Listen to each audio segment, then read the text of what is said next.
You're listening to the No Shot Podcast, where we discuss sports, true stories, and mental health.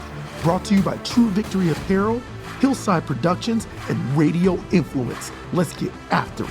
Welcome again to the No Shot Podcast. I'm your host, Josh Santerelli, with my co-host, T. Mike and Chopsticks. Hi. What's going down, world? Today's episode, a little bit different than the last episode. In fact, this time, we're hopping in to some question and answer. Yes. It's going to be a good time. It depends. What kind of questions? It depends.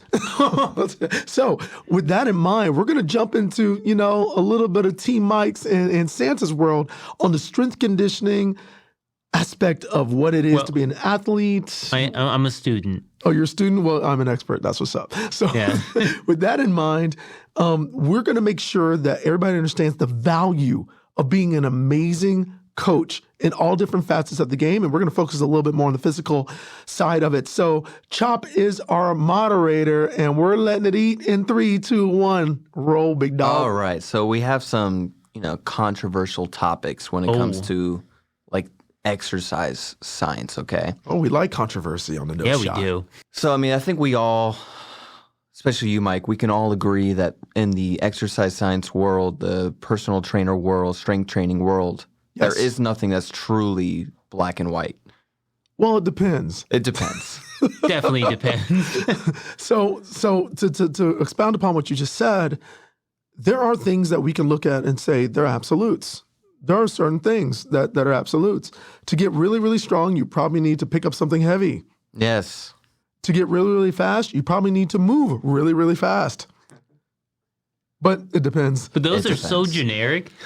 True still? Did I lie? Yeah. No, you didn't. But anything specific is all, subjective. It is. It can be left up to interpretation in a lot of different ways, but we're still going to make a cast out of this one. Y'all going to listen to this podcast. All right. Go ahead and send it, Chop. So our first topic, we're going to be talking about flexibility versus mobility. I'm on the flexibility side. And I'm so on the mobility side, but Chop's going to give us a definition on both of these. Go ahead and shoot that down. Flexibility is the quality of being able to bend easily without breaking. I like being able to bend and not break. Me and you were built like Gumby. T. Mike, I'm building a little more sturdy. You know what I'm saying? Guys, I'm a little more sturdy. So go ahead. Specifically in the joints, though, because, babies are flexible, in their bones because they're not, full bone yet. Anyways. Yeah. Did you say the babies aren't full bone yet? No, they're, the majority, are cartilage. You're right. They're soft. The bone is actually shifting and it's changing. You can fold them in half and they'll be fine. Don't fold kids in half. Don't listen to Santa, America. No. The No Shot Podcast does not condone what Santa just stated about children. So we got flexibility. So mobility is the ability to move or be moved freely and easily. Ooh, I like that, Def. Because I'm all about mobility. Yeah. When it comes to exercise science, what and why do you prefer one or the other? Santa. All right. Well, my philosophy is that you need to be flexible in order to move. Mm-hmm. If you're not flexible, then you're going to have a hard time doing anything mobile. Well, you got to be mobile to be flexible. I'm just saying, you need mobility to move. Think about it. When it comes to mobility, this is what I've learned via my experiences. Often enough, mobility is associated with the skeletal structure of the human body. Right? For any and every athlete that needs to deal with mobility first and foremost, if the joint doesn't move the right way or it doesn't have this right range of motion, as many athletes know and understand based upon injuries they've experienced, I lift my shoulder, I can't get it past this, I can't get it past that, when you should be able to get it completely over your head and your arms range. I think there's a conjoining point in here, no pun intended. Really just did that, didn't he? With the musculoskeletal system. The muscular skeletal system is what you mean to say?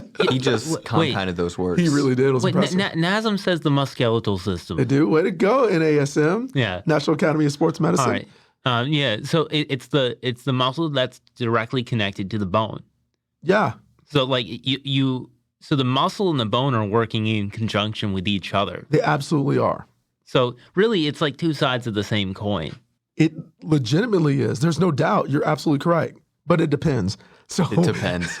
Well, because I know, like, if you have Depends on what. too much flexibility, you're going to be prone to more injuries. Yeah, but true. then, like, if your muscles are too tight, you're also going to be prone to more injury. Right. But So, if you like- lack mobility, you are as well. Yes. Yeah. So but then, So it depends. It totally depends. You get into the area of muscle imbalance to where, like, if your outer knee is too loose or too tight, then your inner knee is going to be too loose or too tight, and you're going to end up tearing a muscle or something. You're right. And a lot of athletes deal with muscular imbalances. In fact, everyday people on a consistent basis deal with muscular imbalances, but mobility within itself structurally also creates muscular imbalances. Think of it this way. If I have one hip that's lower than the other hip, I structurally am off-centered. Hence, no matter how flexible I am, I'm going to have a muscular imbalance and something's going to get You're jacked gonna be looking up. like, you're walking like Frankenstein. Yeah, like you're walking on one stilt and the other one's a normal straight leg.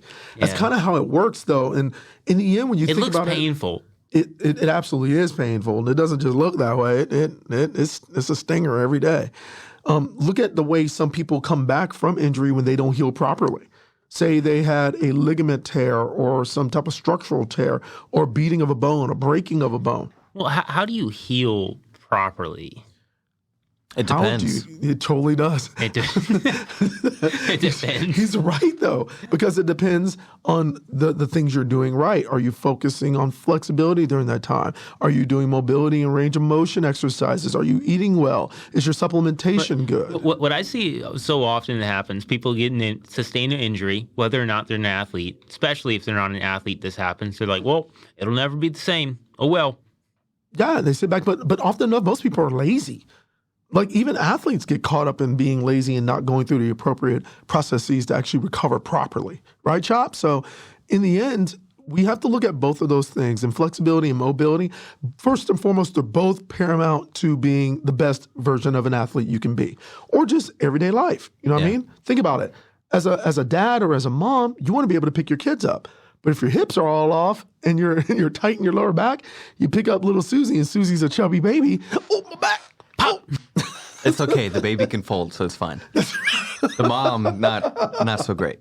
Yeah, but That's not cool. Babies fold. That's not good. both of us have had some type of back injury. Yours was a lot worse than Yeah, mine. mine was pretty bad. I'm not going to lie to you guys. It wasn't fun. But yeah, it feels terrible to have your back like all out of whack and like you can't stand up straight. Right. But in that case, it wasn't a mobility / skeletal issue. It was a muscular issue, a tissue issue. So my flexibility. Yes. But my flexibility, it went out the window because everything else had to tighten up around it to keep me from totally just combusting. Yeah, because you weren't flexible. No, I was flexible enough. It was just the load was too heavy at the time. Okay. So I experienced a lot of fatigue during that session. And you know what I mean? I'm a grown man, so I got to lift it. Yeah, I got to lift it lightweight, buddy. I tried to lift a safe, and then that's how I hurt my back. Yeah, not recommended. It wasn't safe. So that's one topic. Good play on words there. Good play on We words. kind of made that a little less controversial because Yeah. A little more entertaining than it controversial. depends on the person, and you really have to find a balance. That's what I'm getting out of this. It all Yeah. depends, but yes. It depends. It depends. Absolutely. So moving on. So our That's next, going to be the name of this cast. yes, it depends. Next topic: corrective exercise versus just shut up and lift. Oh, yeah, I'm vibing. All right, so shut up and lift sounds like pretty short-sighted, if I'm going to be honest. Yeah, but at the same time, it depends. because in the end, sometimes you really do just got to be quiet, lock it up, shut it up, throw it up. Okay, so don't overthink it. Y'all can't lie. What I just said was mad dope. Don't need to walk by like that wasn't fire. No, I was window shopping on comments. So personal trainers, some will try to have like a cookie cutter exercise that they start off with. But it's easy to operate with a cookie cutter, approach. But it doesn't always work. It depends on the person. It depends. And some other trainers will often just put their client But under the bar and be like, here, start off like this. It's like, here you go. Just work with this. This works for everybody. It's either going to work or it's not. It may not. Right. That may be the worst thing for them. But it all But it depends. Like it depends on if it's a foundational structural pattern that you actually use on a continuous basis throughout your day, throughout your life. Everyone squats, Like if their hips are out of whack and you're having them squat like more weight than they should. but they got to sit down in chairs and sit down on couches. That's a squat. Yeah, but like if you're compressing more weight and then you try and lift. That's true, which is why it all depends. Right. But think of it this way. Have you ever sat down on a chair while holding up like cups of food, or cup of something to drink, or a plate of food, and you sat down without using your hands? Yeah. That's Oh, yeah. actually a formulated squat, and there is resistance because it's away from the body, and you're using a type 1 lever. We're getting into a little terminology. And then from there, your hips have to stabilize you while doing so. When you're exercising or training to be an elite athlete, you're in almost the exact same process. Then you have to use hand-eye coordination as well while you're sitting down. You're absolutely right. You do, which is not a relative truth. That's just true. No, but hand-eye coordination does play into flexibility a little bit. So yes, of course it does. You know, on one hand, you want to look at these cookie cutter exercises and be like, yeah, those can work for people. And on the other hand, you know, some trainers who just put their client under the bar, that can also work for people, but could also put their client at risk. I completely agree. And going back to the initial question, we're talking about be quiet, shut up, and lift by comparison to what? Having like a corrective exercise, like what's the word? Dysfunctional movement. Trying to correct a dysfunctional movement. Now, we can imagine on an everyday basis, from sports to everyday life, corrective movement patterns are crucial. Often enough not used because everybody's in there trying to throw weight inside the gym because, you know what I mean, it's sexy time. Well, a lot of chiropractors will recommend, you know, all right, do this corrective exercise, you know, so you can kind of get your body back in the right shape. I agree, but at the same time, you know what gets frustrating with me? In my arena, I'm around this all the time. Sometimes corrective exercise gets downplayed to the point to where they try to eliminate the value of the shut up and lift. Mm-hmm. There's value in both ends because corrective exercise can only take you so far. That's great that you're structurally sound now, but unfortunately, you're too slow.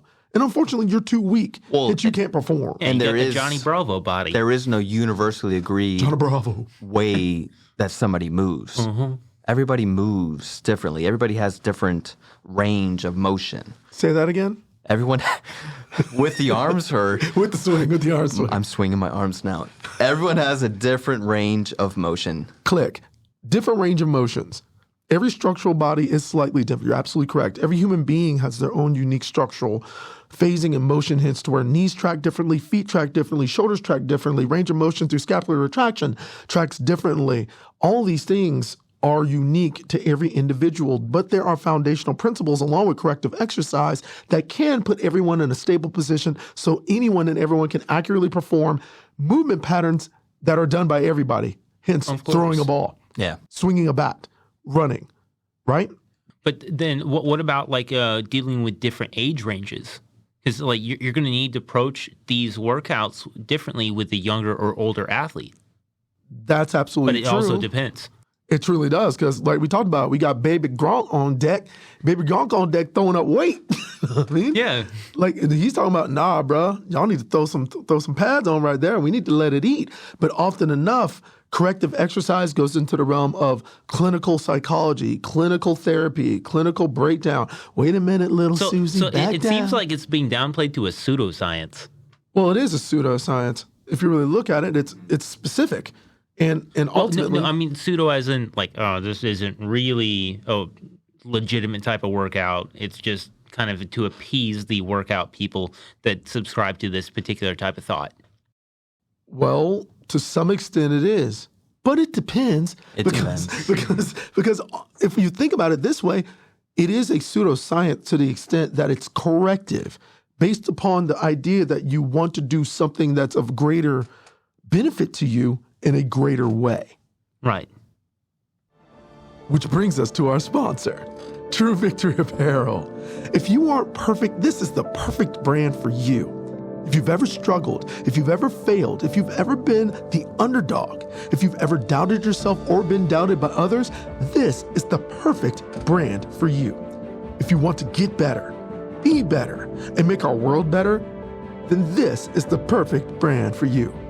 Founded by U.S. military veterans, True Victory is a sportswear and streetwear brand dedicated to building everyday champions on and off the field. We're not simply a company, we're a cause. Our purpose is to transform lives and elevate humanity through the power and unity of sports, positive stories, and serving others. Our hope is to one day be the world's most trusted, inspirational, and generous brand. We're dedicated to the game, the grind, and the globe. But most importantly, we're dedicated to you. That's what it means to be always true. Go to TrueVictory.com, www.TrueVictory.com, and cop some of the dopest merch on the face of the earth. And when you get to that website, use discount code Aaron Solano. That's ARRONSOLANO. That's my dog's discount code at checkout. Back to the podcast. All right.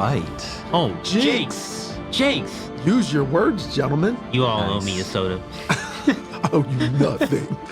I owe you nothing but this debate. Let's eat. All right. So we have 2 more topics to go.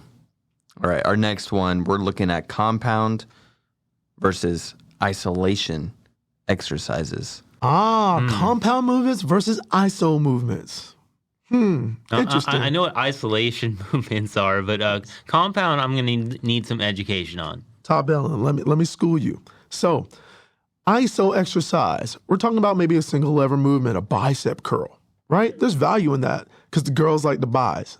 The biceps popping, everything's rocking. When it comes to a compound Say movement. that again. That was dope. That was too smooth. When the biceps popping, everything's rocking. Let it eat. You guys got that from the no shot. So we're looking at that on the ISO side of things, but at the same time, we're looking at the compound movement. That could be a bench press. That could be a deadlift. That can be a squat. So compound movements are exercises that are comprised of multiple muscle groups being utilized at one time. So like a full body workout. Like a full body exercise. Yes. A workout is multiple exercises. Okay. Okay. Wait, I thought workout and exercise were the same thing. Now you know. And knowing's half the battle. I'm so confused. So with that in mind, what we're really looking at here is compound exercises are single isolative actions that actually comprise all the movement patterns you need. Oh, okay. Make sense? Yes. So an isolated exercise is a isolative exercise that does not need to utilize the entire body to do it. It's a bicep curl, tricep extension. So then a wrist compound curl. exercise would be like jump roping? Yeah. Jump roping because you're using your wrist, shoulders, bicep, tricep, rear delt, hips, hinge, quad, hammy. Yeah. Your back. calves, Keeping your back straight, your everything. Core. Or like squatting? Squatting. Plus it's cardio. I mean, that's like an all-in-one. Yeah. Swimming. Yeah. Swimming's a wonderful compound exercise. Now, here's the thing. There are tremendous benefits to both sides, but it all depends. It depends. So the reason why I lean towards compound exercises, and this is Team Mike on the no shot, is because most athletes never isolate anything when they perform. Right. When's the last time you seen an athlete perform and just use their bicep? Not very often, no. That's right. You never seen it. Well, I was going to say Don't you snap and say something. Sorry. I was going to say bowling, but then I realized that... bowling's not isolated. Yeah, then I realized you're also using your legs and... You're using your entire body to bowl. Yeah. You're even using your neck strength to bowl. Oh, wait, what about chess? Shoot, even arm wrestling isn't like a single muscle. You're right. Arm wrestling is not. Well, Arm wrestling's I guess chess would be a compound exercise of course it because is. you're also using your brain. Okay. That was so bad. But Okay, but Mike, I would argue so that, bad. obviously you don't want to focus on one side or the other. You definitely want to have both.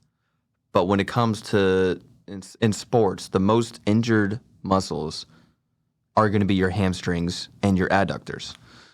Hamstrings and adductors. Okay. So I'm assuming that's a significant reason to isolate them to make them stronger. Right. That helps prevent injury. Okay. I got no issue with that concept. But that's a very common injury. You're absolutely right. It really is. And it does depend on circumstances in regards to what type of sport you're playing, how often you'll see that injury affecting an athlete. But I do agree with isolating certain exercises just to balance things out within compound exercises. So, like, would doing a Bohemian deadlift be a good isolation exercise for that? A Bohemian dead? Yeah, where you don't go all the way down. Like, Yeah. You don't have to do it like no one else can see. He stood you. up and did a deadlift. Just so a Bohemian deadlift is still not an isolative exercise. okay, well, but It's a compound. you So are if we want to focusing more. if we want to isolate the hamstrings, you're going to do something like a hamstring curl. Oh, okay, Right, to okay. where, like nothing else is moving. You're literally just. If it sounds like that, you got some problems. That could be your knee joint blowing out. But with that in mind, isolative exercises to create balance is good. That's cool. But ultimately, compound exercises are what show the highest yield, right? We're looking for things that are going to tell the entire body to move in a particular way that can help simulate what I expect to do on the field. Have you ever seen a hockey guy just work his ankles and his hamstrings? No. Hockey guys throw weight on their back and they squat it, or they deadlift it and then they press it and then they row it and then they skate. Know what I mean? That's a full body exercise. But so doing isolated workouts do help strengthen specific areas, is what you're saying. Absolutely correct, Santa. And they are necessary, but full body workouts shouldn't be overlooked either.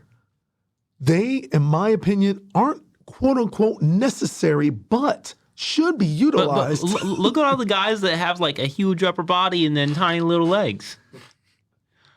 Sorry, I'm not calling you out. But I do want to point something. How's that a shot at me? I'm so jacked up. I got legs, people. Just to let y'all know, I got they're legs. bigger than mine, so. His nickname is Chopsticks on the show, so that kind of makes. But you'll see guys with this like huge upper body and then like chicken legs. Yeah. Before we move on, I do want to point out, that compound exercises are great for like sports when you're doing that particular motion. Like, yes, you're building those muscles, but it's also that motion, the joints that you're also building to utilize in that sport, yes? Functional training. Now, we don't do functional isolative training. We do functional compound training. T-Mike is right. T-Mike is right. Yeah. I'm dancing. Y'all can't see it, but I'm dancing. Not very well, but all right.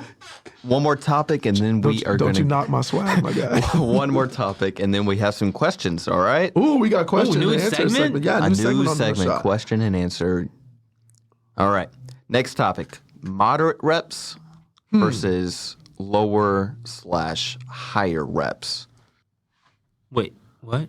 Moderate reps. All right. Moderate amount of Low reps to reps. reach. Yeah. High weight or high reps, low weight Okay. versus moderate reps with moderate weight. Hypertrophy. Oh, okay. Hypertrophy. So a lot of weight and a lot of reps, or not a lot of weight and not a lot of reps, basically. Wrong. Backwards. Wait. So a lot of reps, not a lot of weight. Yes. So a lot of reps, not a lot of weight. Yes. Okay. Attaboy, All right. Santo. So I just had to put it in simple terms. we were using tough terms there. Now, okay. like curling a 10-pound dumbbell 100 times versus curling a 50-pound dumbbell So 10 times. I would be a proponent of working from a lighter weight to heavier. Okay. But I also wouldn't work out to fail. Explain why, Santa. So I think that working out to fail it's a bad way of going about working out. Some people like yeah, it's the best ever. It's like, okay, like calm down a bit. But all right, still, I think that you need to give your muscles a chance to grow, because they're constantly tearing, like micro tears, and then repairing themselves. So working out to fail, you could be causing yourself a potential injury and not even realize it. My opinion is it depends. It depends. I mean, it does all depend. So I honestly have no problem with that theory, because you're not inaccurate. That can happen. But at the same time, are you going to tell that to an offensive lineman? I mean, yeah, it depends. But it depends on how far away he is from me. Hey, big O-line guy, I'm going to have you rep these 15 pounds real quick, these bicep curls. All right, We're going to go for the 200 reps. For the average person, I would not recommend working out to fail. You know, there's pros to both of this, right? Absolutely. So if you go to, lower reps, you're trying to build strength. If you're going for higher reps, you're building endurance. But if it's on the moderate side, you are really going for that optimal balance to achieve hypertrophy. Use your words. That word. Hypertrophy. Hypertrophy. Yes. Hypertrophy. That is a good word. It's a wonderful word. And in fact, it's a super dope word. And in fact, as we discussed earlier, we didn't realize that hypertrophy, you just made me jack the word up. Yeah. my bad. Hypertrophy can actually be attained in all three of those spectrums. Mm-hmm. In the end, it's just about the amount of resistance that's incorporated in every last one of those phases. That's what this is about, which is why it genuinely depends. Now, good example. If I got a cross-country runner, why do I need to overload them with low reps and high weight? Right. They need to be like lean with not a whole lot of weight so they can maintain speed. Vice So they versa. want to go higher reps to build the endurance. You're nailing it. But why would I want to do that to a linebacker? Right. I don't want him to go high reps and have him run for 20 miles. We ain't running the 1500 They need to have the muscle and the strength. and the power and the Right. speed. They need And 4-4 pop explosiveness. and the muscle to be able to handle to take impact. And so that's why people They need heavy argue weight. that the moderate reps, achieving that hypertrophy, that word, is more ideal so that you don't have to fight that battle going between low and high. Right, but there's value in actually hitting every range. So But good there's exa- also cons too. You know, Sure. with lower reps, it takes longer to recover from your training. You're And with absolutely right. higher reps, it's just not a fun way to train if you're just doing high reps, and just going to that point of failure like Josh was talking. Oh, a lot of That's people not a would fun way say- to train. A lot of people would say training at all isn't fun. Well, that's Right, but getting the failure is actually an experience for someone who understands what it does. The modifications that come from failure, think about it. It's not to go all anime on you guys, but it's like Dragon Ball Z, man. You go Super Saiyan on a dude once you hit failure. Once you rebound and you come back, you are way stronger. And I mean Right. way stronger than it any depends endurance on what phase. you're trying to Achieve. achieve, and it all depends on what you're trying to gain. It does depend. Yeah. Like a pair depends. all right. So, Santa, I believe you have a question for us. Wait a minute, we got a question and answer segment new to the No Shot New podcast. segment, All right. y'all. Yeah. If you want to engage in this, then just email thenoshot@gmail.com. And Say then again, what's that email address again? It's thenoshot@gmail.com. You guys got it now. We want questions because we got answers. All right. This is from David Morris. Hey guys, today for the people on the cast getting into the or new people getting into the gym and not sure where to start. What are some good resources that beginners can use to get active into the gym? So examples. This could range from a video series on YouTube, personal trainers communicating with other gym members around you, or just getting the feel of the gym and being on your own. They kind of just answered their own questions right there. He's curious to our thoughts. Okay, wonderful. My thought at first is to start, you just start. Ooh, Yeah. I Just was go. going to say, you got to get up and get there. a lot of people are uncomfortable just going into the gym, being in a public place. The fear factor? Sure. Yeah, like, oh, what are they thinking about me? Well, first off, you got to start with an idea of what you want to do. Then from there, you got to understand that consistency is your best friend. Find a place that actually encourages you to keep growing and individuals that might want to do it along with you. And have an idea of what you're trying to do. YouTube is a wonderful resource. You can't deny it. There are exercise training apps that you can download into your phone so you're not confused when you walk in. There are things that you can do to actually create and compile exercises that help. Dietitian apps you can download as well. Right. But if we're talking about nutrition, that's a totally different subject. Right. Yeah. But that can help in your, I guess, process of trying to get healthier and building muscle and stuff like that. Right. You're absolutely right. The nutritional side, actually, whether we know it or not, it's like 90% of the entire ordeal. We need to have a nutritionist. There's actually quite a on. few apps that combine the two. They give you diet plans and they give you workouts for every day. So, I mean, there's tons of resources out there. I mean, you could search on YouTube and get like 100 different, answers to that question. Here's another option. If the gym terrifies you, make your house your gym. Make your living room your gym. You don't need the big machinery to work out. I mean, you can become muscular with just doing workouts that affect every part of the muscular structure. Yeah, plyometrics. I mean, there's so much you can do with just calisthenics. Isometrics. Yeah, I mean, it's not going to do everything, but it will definitely make a difference, and you got to build that consistency. That is the biggest thing, the consistency. Hence, I said that earlier. Consistency is everything. Yeah. Do we have another question? Next question. Oh no, that was the only question. Oh, so we're kicking it off with one question. Well, we need to get some more questions. Send them in. All right, send them in. So where do they go to send them again? And where do they go again? The no shot at gmail.com. The no shot at gmail.com. Actually, the link is on the Instagram. And we'll also put in the description of the podcast. Yes, we will.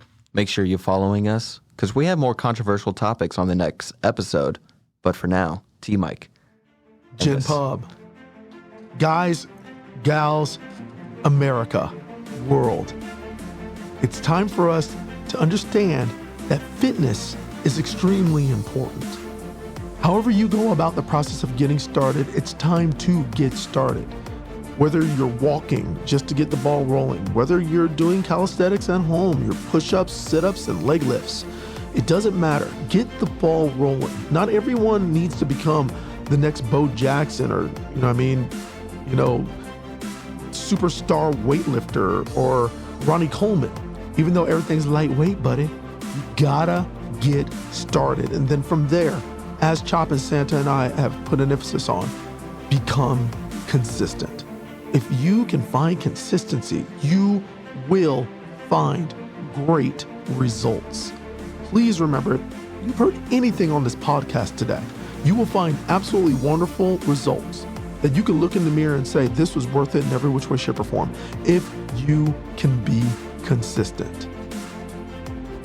This has been the No Shot Podcast, brought to you by Radio Influence, Hillside Productions, and True Victory Apparel. Santa, send us out, my guy. This has been the No Shot Podcast. Go check out the brand at truevictory.com and then go support the cast by rating us on Apple Podcasts and Spotify.